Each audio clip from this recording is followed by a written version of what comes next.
Canada টরন্টোতে বিশেষ করে Scarborough এলাকায় অর্থাৎ স্কারব্রো সাউথ ওয়েস্টে আজকে যে বাই ইলেকশন বা উপনির্বাচন হচ্ছে সেটিকে ঘিরে কিন্তু বাঙালি কমিউনিটির মধ্যে একদম বলা যায়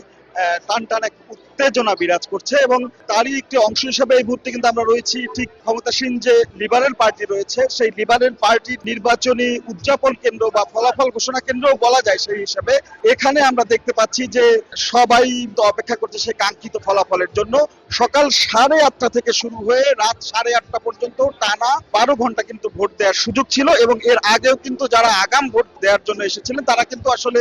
তাদের মতো করে আগাম ভোট দিতে পেরেছে। তবে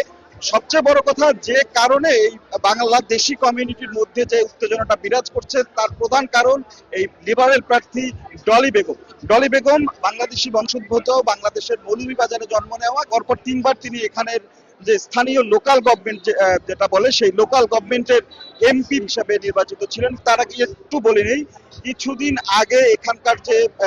এমপি ছিলেন অর্থাৎ ফেডারেল যে এমপি ছিলেন বিল বেলার, তাকে যুক্তরাজ্যের অ্যাম্বাসেডর হিসেবে কানাডার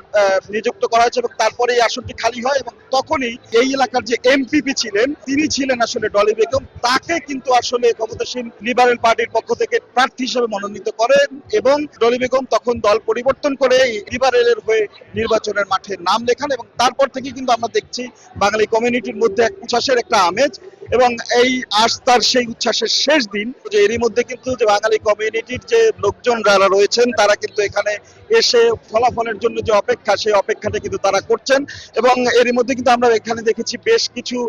জায়গার যে নির্বাচনী ফলাফল সেটি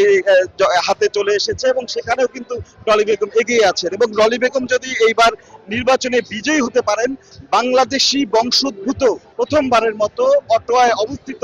এই যে কানাডিয়ান যে ফেডারেল গভর্নমেন্ট সেই ফেডারেল গভর্নমেন্টের পার্লামেন্টের সদস্য হতে যাচ্ছেন। তো এখানে এই মুহূর্তে